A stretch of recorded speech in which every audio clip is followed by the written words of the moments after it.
সুপ্রভাত আমার প্রিয় পরিবার সবাইকে নতুন একটা ব্লগে জানাচ্ছি অনেক অনেক স্বাগত বুকভরা ভালোবাসা। আর আজকে আমাদের ব্রেকফাস্টে ছিল ইয়ামি ইয়ামি আলু পরাঠা, তার সাথে রয়েছে মিষ্টি মিষ্টি কিন্তু টমেটোর চাটনি। আজকে ব্রেকফাস্টটা কিন্তু জাস্ট জমে গেছিলো। আর তারপর জেঠিমা ওখানে দিয়ে গেলেন হচ্ছে কলা দিয়ে পকোড়া মতো আর কি, বড়া মতো, তো একদম পিঠা মতো আর কি যেটা হয়। তো ওটা খেয়েছি, খেয়ে দিয়ে কিছুক্ষণ পর আধা ঘন্টা 1 ঘন্টা পর ভাবলাম একটুখানি চাও খাওয়া যাক। তো চা যখন করেছি তার সঙ্গে একটু টা থাকলে আরও বেশি ভালো হয়। শুধু চাই খেতাম। তো তারপর হঠাৎ করে আমার মনে পড়লো আরে চিড়াগুলো তো পড়ে আছে, ওগুলো ঝাড়াও হচ্ছে না। তো টুকটুক করে একটু করে ঝাড়ি আর খাই, তো আবার তাড়াতাড়ি করে শেষ হয়ে যায়। পরের দিন আবার যখন খাবো কোনো দিন তখন অসুবিধা হয়ে যায়, কারণ ঝাড়া থাকে না। আর কখনো কখনো হয় না যে হাতে সময় নেই ফট করে কিছু একটা খাবো, তো তখন কিন্তু অসুবিধা হয়ে যায়। তার জন্য আজকে সমস্ত চিড়াগুলোই ঝেড়ে নিচ্ছি। আর আমার তো আবার ইসেও নেই, যেটা দিয়ে ঝাড়া হয় সেটা নেই এখানটায়। কোনো কিছু দরকার পড়ে না, যে চালটা নিয়ে আসি সেটা একদম ফ্রেশ, তো ঝাড়ার দরকার পড়ে না বলেও কিন্তু আনিনি। তো এবারে এই যে চিড়াটার জন্য দরকার পড়ে গেছে, তো যার জন্য এখানে আমি থালা দিয়েই কোনো রকম করিয়ে নিলাম। তবে হ্যাঁ, কোয়ান্টিটি অল্প আছে তো হয়ে গেছে। ঝেড়ে নিয়ে কৌটো ভরে রেখে দিলাম। আমি ওই চাটা খেতে যতটুকু লাগে ততটুকুই খেয়েছি, তারপর চাও শেষ, খাওয়াও শেষ, পরে বাকিটা সোনু খেয়েছে। আর আমার চাও দেখো 1 কাপের থেকেও কিন্তু বেশি হয়ে গেছে, খেয়ে নিয়েছি। I am playing for this rock, then I found this. Playing with this rock. I see a small cut Particle of gold. গোলা কেন হচ্ছে? Tap here to focus it. Look, particle. And now look this one. Actual gold. Will become rich. এসে কেন হচ্ছে না? একটা খুশির ব্যাপার বন্ধুরা, এটা নতুন চালের বস্তা আমি খুললাম। খোলার পর এই যে মুখটা খুললাম চাল নেওয়ার জন্য, এটা উপরে তুললাম চেয়ারের উপরে, কারণ এখানে রেখে দেবো নাহলে পিঁপড়া ওঠে। যাই হোক, চালটা এরম করে আমি যেই কিনা করবো সমান করবো, এখান থেকে একটা জিনিস দেখলাম। দেখো এইভাবে কিন্তু এটা ছিল সারপ্রাইজ গিফট। কি সুন্দর, আমি দেখে ভীষণ খুশি। খুব সুন্দর একটা প্লেট চালের ভিতর থেকে বেরোলো। এরকম যে পাওয়া যায় আবার এখন আমি জানতাম না, আজকে জীবনে প্রথম দেখলাম এরকম। হ্যাঁ, এর আগে দেখেছিলাম একটা, ও বাসমতি রাইস আনতো আগে দিল্লিতে থাকাকালীন। সে 3000 টাকা দামের মনে হয় ছিল ওটা। সেই চালের বস্তাটা থেকে একটা আমি ছোট্ট চালের বস্তা পেয়েছিলাম, 1 কেজি চালের একটা ছোট্ট বস্তা, খুব কিউট দেখতে, ভিডিওতে শেয়ারও করেছিলাম। তো ওটা দেখে আমি ভীষণ খুশি লাগছিল আর হাসি লাগছিল যে অতটুকু চালের বস্তা দেখে ভীষণ ভালো লাগছিল। তো আজকে দ্বিতীয়বার দেখো আর একটা সারপ্রাইজ গিফট আমি পেলাম চালের বস্তা থেকে, যেটা হচ্ছে এই দেখো সুন্দর একটা একদম মজবুত সুন্দর একটা স্টিলের প্লেট। ভুল করে না, এটা নতুন দেখো না, এটা গিফট দিয়েছে যাতে এই চালের বস্তাটা মানুষ আরো কেনে। যেমন সার্ভের প্যাকেটে পাওয়া যায় ওরকম।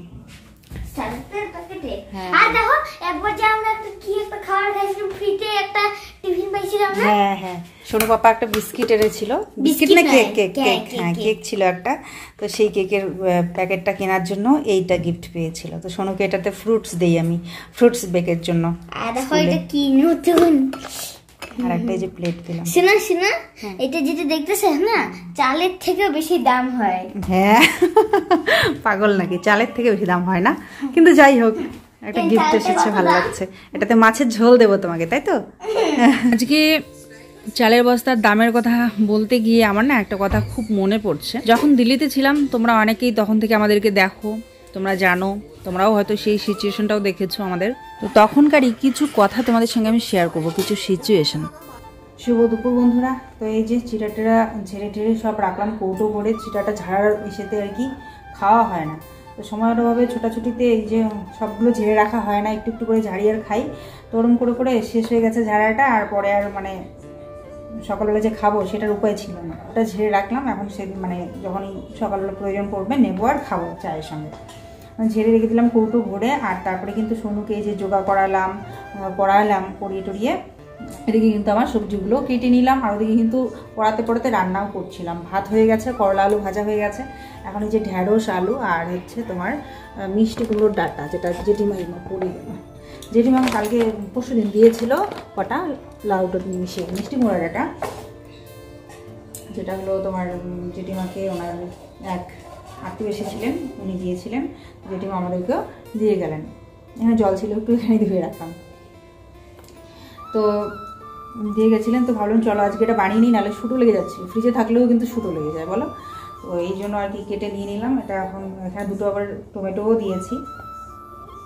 এই সব কিছু মিলে একটু হালকা ঝোল ঝোল মতো একটা সবজি করবো শুকনো মাছ দিয়ে, আর হচ্ছে ভাজা।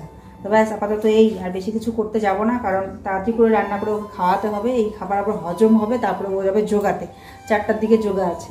তো মোটামুটি 3:45-এ ওকে বেরোতে হবে, তো তার জন্য ফটাফট এখন রান্না করে দিয়ে দিই। আর ও দেখছে এখন একটু টিভি আমিই দিলাম, কারণ আজকে রুটিনটা খুব সুন্দর করে ও মেনটেন করেছে। সকালবেলা উঠে জল খাওয়া, ব্রেকফাস্ট করা, তারপরে যোগা করা, তারপরে বই পড়া, তারপরে সকাল সকাল স্নানটাও 10:30টার মধ্যে করে নিয়েছে। তো যে জন্য ওর রুটিনটা আজকে খুব পছন্দ হলো। ওকে বললাম এইভাবে সুন্দর করে সব কিছু মেনটেন করে চলবে, তাহলে তোমাকে আমি নিজে থেকে টিভি দেবো, তোমাকে চাইতে হবে না। তো ওই যে টিভি দিয়েছে, ওখান দেখছে টিভি। তো আমি ততক্ষণে রান্না ফটাফট করে নিই, করে খাইয়ে দাইয়ে আমিও খাবো, খেয়ে দিয়ে হচ্ছে যাবো ওকে রাখতে।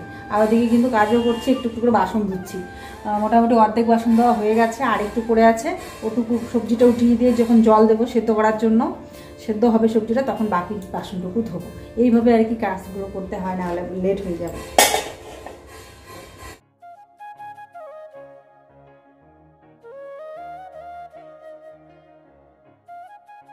তো আজকে আমি যে কথাগুলো শেয়ার করব, আশা করছি যারা নতুন সংসার শুরু করেছে বা করতে যাবে তাদের জন্য হয়তো খুবই উপযোগী হবে, বা বলতে পারো একটা লেসন পেতে পারো।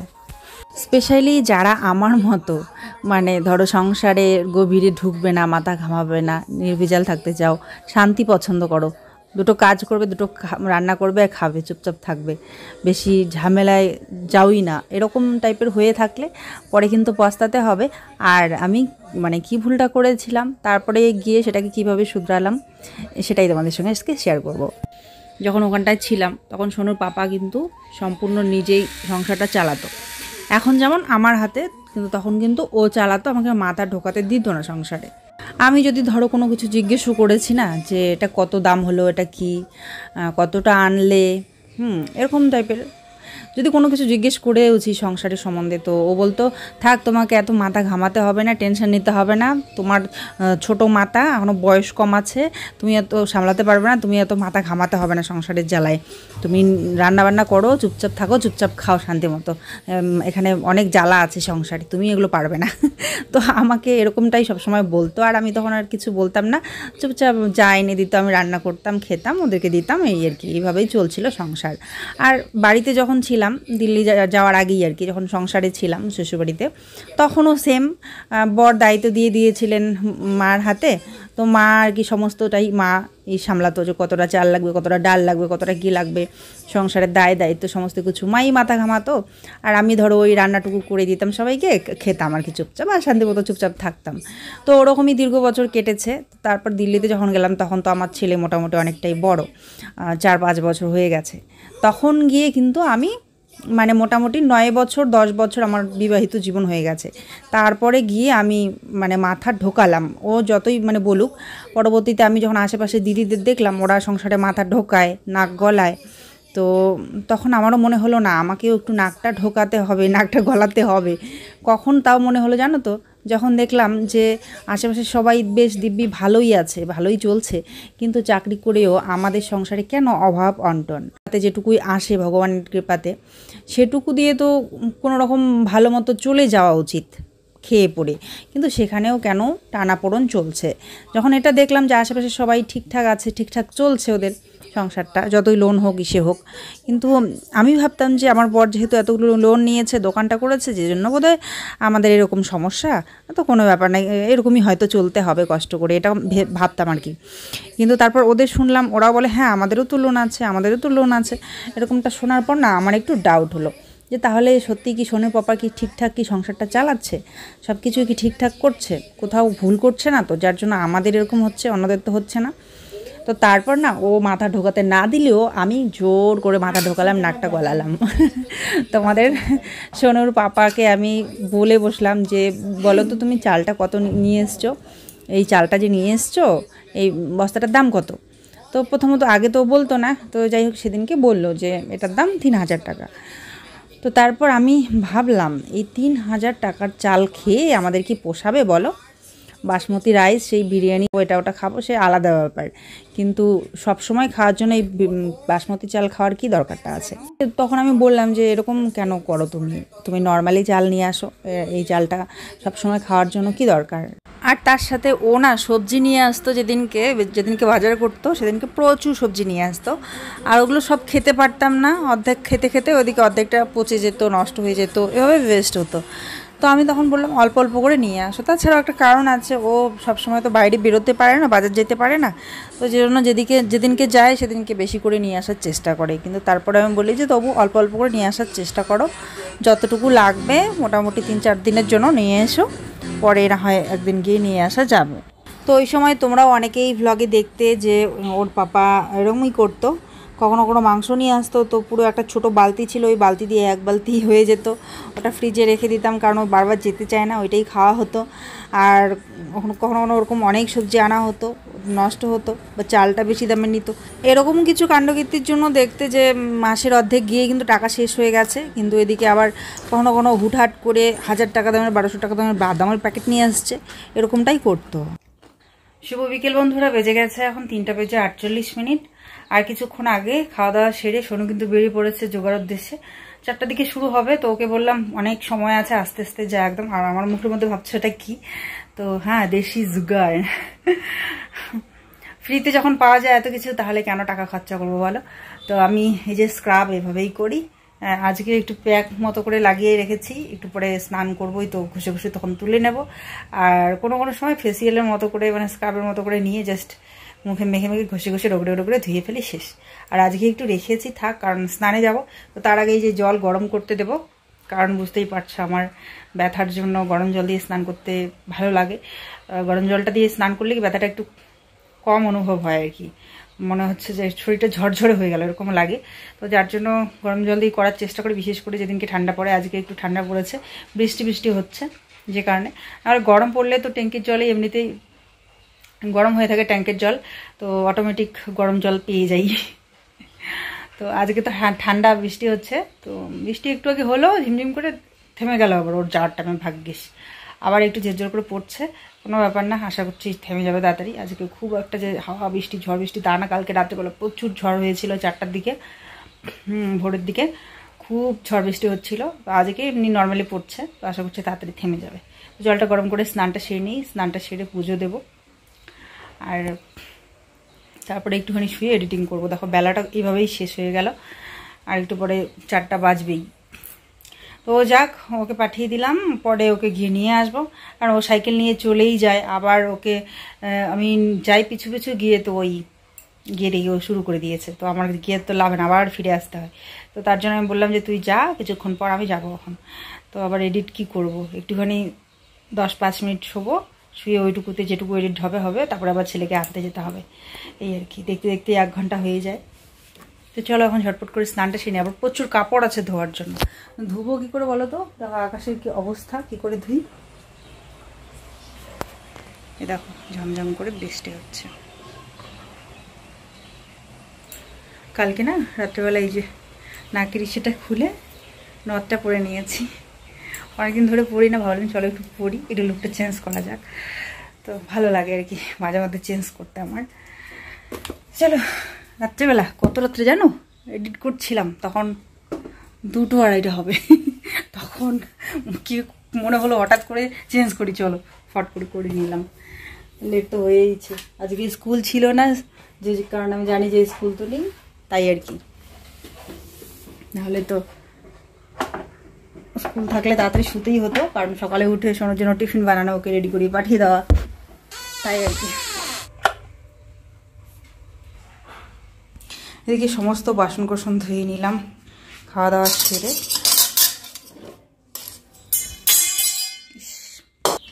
এক হাতে শ্যুট করলে যত জ্বালা, এটা ওটা পড়ে যায়, আবার ধুয়ে রাখো। এই যে এদিকে দুধও গরম করে নিয়েছি, 5:40 তো সোনুকে নিয়ে আসলাম এখন, আর ও বলছে এখন একটু টিভি দেখবে, তাই এই যে টিভি দেখছি। আর আমি চান করে নিয়েছিলাম, কিন্তু পুজো দেওয়ার চান্স পাইনি, তাতে ওকে নিয়ে আসতে সময় হয়ে গেছিলো। চলো এখন পুজোটা সেরে তারপরে এডিটিং বাকি আছে, যেটুকু সেটুকু করবো। তো তো আজকে না স্নান টান করে ভাবলাম চলো একটুখানি পরিপাটে একটুখানি নিজেকে গুছিয়ে নিই, কারণ সবসময় ওই পাগলের মতো করে থাকি। তো ভাবলাম চলো আজকে একটু সাজতে ইচ্ছে করলো, হালকা ফুলকা একটু সাজলাম। চলো কাজ করি, সারাদিন তো পাগলের মতো কাটিয়েই দিই। এই সন্ধ্যেবেলাটা বা রাত্রের দিকে একটু সেজে গুজে নিজেকে সন্তুষ্টি দেওয়া, আর কিছু না। কোথাও তো যাই না, নিজেকে সন্তুষ্টি দেওয়া। তো এখানটায় দেখো সোনু যে ফুলের গাছটা লাগিয়েছিল, এখানে টুকটাক টুকটাক একটা দুটো করে ফুল কিন্তু হয়, পুজো দেওয়াটা আমার হয়। তারপর ওই তো বুঝতেই পারছো, ছেলে মানুষ, বেশিরভাগ ছেলেরা যেটা করে আর কি, বেশি হিসেব করে খরচা ওরা করে না, আর যেটা মর্জি খরচা করে ফেলে। কখনো কখনো বেশি দামের জিনিসটাও নিয়ে আসে, সেরকম একটা হিসাব করে না যে মাসে আমি এত টাকা ইনকাম করি তো এই হিসেবে আমাকে কী করে চলতে হবে, এটা ওরা হিসেব করে চলে না। তো তারপর কি হয়, ওই আর কি টাকা মাসের শেষের দিকে শেষ হয়ে যায় বা অর্ধেক মাস শেষের শেষ হয়ে যায়। তারপরে আবার বন্ধুদের কাছ থেকে ধার করে নেয়, নিয়ে খাওয়া দাওয়া হয়, আবার পরের মাসে তো দিয়ে দিতে হয়, তখন আবার শর্ট পড়ে যায়। তো এরকমটাই চলছিল কয়েক মাস। আমি এরকম দেখতে দেখতে তখন আমি বলে বসি, আর এদিকে সোনুবাবু দেখো ও বৈজ্ঞানিকগিরি করছে, এখানটায় জল কি করে সাফ করা যায় টিস্যু পেপার দিয়ে সেটাই করছে। নোংরা জল একটা করে সেটাকে আবার টিস্যু পেপারের সাহায্যে পরিষ্কার জল বের করছে, সেটাই দেখাচ্ছে তোমাদেরকে। তো যাক, তারপরেই তো ওকে বললাম যে এরকম তুমি করো না, তুমি সব কিছুই একটু মেনটেন করে নিয়ে আসো। যদি দরকার পড়ে সবজি দিদি ওরা, পাশের দিদি ওরা বলে আমরা তো যাই সবজি আনতে, আমাদের সঙ্গে যেতেই পারো। তো তুমি যদি আনতে না পারো, মাঝে মধ্যে তোমার যদি অসুবিধা হয় বাজার করতে, আমি দিদিদের সঙ্গে চলে যাব পাশে কমপ্লেক্স থেকে কিছু সবজি আমি না হয় নিয়ে আসবো, কিন্তু তুমি বেশি করে সবজি নিয়ে এসো না, আর চালটা আরেকটু কম দামের নিয়ে আসো। নর্মাল চাল যেটা হয় বা বাসমতির মধ্যে যেটা ছোটো হয়, পাতলা ছোট হয়, সেটা নিয়ে আসো। তো এরম করেই পরে কিন্তু আমি গাইডেন্স দিয়ে দিয়ে ওকে ঠিক রাস্তায় নিয়ে আসলাম। আর তারপর কিন্তু আর এরকম হয়নি আমাদের, বেশ কিছু মাস দিল্লিতে আমাদের ওরকম হয়েছিল, তোমরাও দেখেছিলে। তোমরা একদিন বলছিলে যে কি ব্যাপার কল্পনা, দুটো আলু দিয়ে কি করে সবজি তুমি বানালে, কিন্তু আমার সত্যি বলছি তখন আমার ওটা কষ্ট মনে হয়নি যে দুটো আলু দিয়ে আমি সবজি বানাচ্ছি। আর এরকমটা কিন্তু অনেক সময়ই হয়ে যায় যে সবজি ঘরে বাড়ন্ত হওয়ার দিকে ওই দুটো আলু পড়ে আছে, আমরা কিন্তু ওই দুটো দিয়ে সবজি বানিয়ে নিই। এটা খুব অস্বাভাবিক যে ব্যাপার তা নয়, কিন্তু তোমরা কিছু বলোনি, তোমরা বলেছিলে যে তুমি দুটো আলু দিয়ে সবজি করে খাচ্ছ, মানে দেখেও খারাপ লাগছে, কিন্তু তোমরা ভালোবেসেই বলেছো। কিন্তু কিছু লোক আছে, তারা কিছু লোক বলতে এক দুজন আছে যারা কিন্তু ব্যঙ্গ করে বলে, তো তাদেরকে বোঝানোর ক্ষমতা আমার নেই। কিন্তু সেটা সত্যিই তখন ওই পরিস্থিতিতে আমরা চলেছিলাম, তো সেটাই তোমরা ব্লগের মাধ্যমে তোমরা দেখে নিয়েছো। আমি কখনোই বলিনি দেখো বন্ধুরা আমরা দুটো আলু দিয়ে খাচ্ছি, দুটো বেগুন দিয়ে খাচ্ছি, দুটো ঝিঙে দিয়ে খাচ্ছি, এটা আমি কখনোই বলিনি। আমি যা রান্না করেছি তোমরা তাই দেখেছো, তাই তোমরা বলেছিলে যে কি ব্যাপার দুটো আলু দিয়ে তুমি কী করে রান্না করলে। কিন্তু বিশ্বাস করো, দুটো আলু দিয়ে, বড় বড় দুটো আলু দিয়ে আমাদের রান্না করলে আমাদের হয়ে যায় খাওয়া, খুব একটা দরকার পড়ে না। আমার দুজন মানুষ তো, আর ছেলে তখন খুবই ছোট ছিল, দুধ খেত দুবেলা, এক দুবেলা ভাত খেত অল্প অল্প করে, তো রুটি খেত, সেরকম একটা দরকার পড়ে না, তো অল্প দিয়েই তখন আমাদের হয়ে যেত। আর এরকম না যে অভাবের জন্য দুটো আলু দিয়ে খাচ্ছি, এরকমটা না। আমার বর দেখেইছিলে তোমরা যে কখনো কখনো ওরকম হয়তো এটা নেই সেটা নেই, আবার ওদিকে 1000 টাকার 1200 টাকার বাদাম নিয়ে আসতো, তাই না, ফ্রিজ ভর্তি মাংস নিয়ে আসতো। তো এইরকম কিছু উল্টাপাল্টা কাজের জন্য ওর হিসেবে করে চলার জন্যই ওরকমটা হয়েছিল। এখন কিন্তু আর ওই পরিস্থিতি নেই, কারণ আমি ওকে বুঝিয়েছি, আর এখনও সঠিকভাবেই চলে। ম্যাচিওরও হয়েছে, আস্তে আস্তে বয়সটাও বেড়েছে, ম্যাচিওর হয়েছে, এখন কিন্তু সঠিকভাবে চলাও শিখেছে ও। এখন আর ওরকমটা হয় না যে মাসের শেষ হওয়ার আগেই টাকা শেষ হয়ে গেছে, বন্ধুদের কাছে ধার করে নিতে হচ্ছে। হ্যাঁ, কোনো কাজ করতে গেলে হয়তো বা ধার করতে হয়, বন্ধুরা ওর কাছ থেকে নেয় বা ও বন্ধুদের কাছ থেকে নেয়, আবার কিন্তু পরের মাসে ওরা দিয়ে দেয়। হ্যাঁ, খুব লয়াল আর কি, ওরা সব নিজেদের মধ্যে খুব লয়াল। তো এদিক দিয়ে ঠিক আছে, বাকি খাওয়ার অসুবিধা হচ্ছে এখন আর এই ব্যাপারটা হয় না, কারণ ওই তো আমি বললামই ওকে, তারপর বলার পর কিন্তু সঠিক গাইডেন্স দেওয়ার পর এখন কিন্তু ও ঠিক হয়ে গেছে, এখন কিন্তু ও নিজেও ম্যাচিওর হয়ে গেছে। তাই বলি যারা নতুন সংসার করছো, ছেলেরা এরকম অনেক সময় বলে যে তোমাকে নাক গলাতে হবে না, কিছু বলতে হবে না, কিন্তু আশেপাশে দিদিদের কাছে শুনে জেনে দেখে তারপরে কিন্তু আমাদেরও মাথায় যথেষ্ট বুদ্ধি চলে আসে। ওরা হয়তো ভাবে যে আমরা ছোট, কিছু বুঝি না, কিছু করতে পারবো না, কিন্তু আমাদের কিন্তু বোঝার ক্ষমতা হয়ে যায়, আমরা কিন্তু সঠিক গাইডেন্সটা বরকে দিতেই পারি। তো আমি দিয়েছিলাম, আর তার ফল আজকে দেখতে পাচ্ছি। এরকম হয় না আমাদের এখন বর্তমানে, ভগবানের কৃপাতে মানে খাচ্ছি আর কি, ডাল ভাত লবণ ভাত যা খাচ্ছি। তো গেছিলাম বাজারে, সোনু বললো চিকেন চাপ খাবে, তো নিয়ে এসেছি, আর কিছু দরকারি জিনিস নিয়ে এসেছি। আর এখানে সোনু হাতে পড়ে গেছে এক ফোঁটা তেল, সেটা দেখাতে গিয়ে ও বলছে দেখো মাইক্রোস্কোপে না যখন কিছু দেখানো হয়, স্কিনটা যখন দেখানো হয় এরকম দেখা যায়, সেটাই তোমাদের জুম করে দেখাচ্ছে। তো যাই হোক, সেটাই বলছিলাম, যারা নতুন সংসার করছো তারা বরকে এভাবেই গাইডেন্স দিতে পারবে, কারণ ছেলে মানুষরা কিন্তু একদমই বেহিসেবি করে চলে, তাই না বলো? আর আমরা প্রত্যেকটা মহিলাই কিন্তু বরের ভালোটা বা সংসারের ভালোটা খুব ভালো মতোই বুঝে যাই, সংসারের কিছুদিন পর হলেও বুঝতে পারি, সেটা বিশ্বাস করতে হবে বরেদের, তাহলেই সংসার সুখের হবে। ওকে এই কথাটাই আমি বোঝাতাম, জানো তো, যে ডাল ভাত খাই, লবণ ভাত খাই, নিজের টাকায় খাবো সারা মাস, ধার করে খাওয়া ভালো লাগে না। তো যাক, ভগবান আজকে মুখ তুলে তাকিয়েছে, ডাল ভাত হোক লবণ ভাত হোক যেরকমই হোক সারা মাস এখন খেতে পারি, এটাই আর কি। তোমরাও সবাই খুব ভালো থেকো, সুস্থ থেকো, এই কামনাই করব। তোমরা সবাই নিজেদের সংসারে সুখে শান্তিতে থেকো, এই প্রার্থনাই করব। আজকে আসছি, আবার দেখা হবে পরের ব্লগে। কেমন? বাই।